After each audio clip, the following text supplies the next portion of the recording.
Kematian misterius Brigadir Nofransyah Yosua Huta Barat alias Brigadir J di rumah dinas Kadipropam Irjen Verdi Sambo menyisakan luka pilu bagi seorang wanita bernama Vera Simajuntak. Vera Simajuntak adalah kekasih Brigadir J, anggota Bareskrim yang ditugaskan sebagai sopir dinas istri Kadipropam Polri.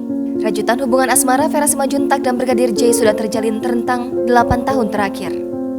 Impian indah untuk bersama-sama mengarungi bahtera rumah tangga pun sudah dirajut. Rencananya pernikahan digelar 7 bulan mendatang. Untung tak dapat diraih, malang tak dapat ditolak. Pada Jumat 9 Juli lalu, sekitar pukul 17.00 waktu Indonesia Barat, Brigadir J tewas mengenaskan di rumah dinas Kadipropam Polri Irjen Verdi Sambo di Komplek Polri, Duren 3, Jakarta Selatan. Di tubuhnya terdapat sejumlah luka sayatan dan luka tembak.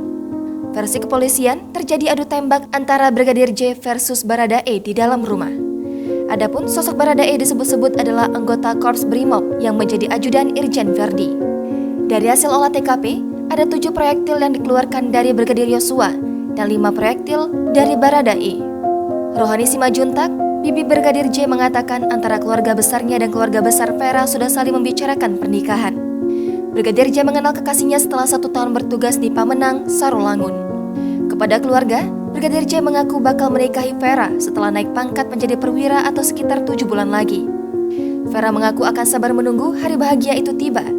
Ketika ditanya calon ibu mertuanya alias ibunda Brigadir J, Vera yakin akan menunggu karena tak ada lelaki sebaik sang kekasih. Rohani menambahkan kekasih Brigadir J sempat histeris saat datang ke rumah duka.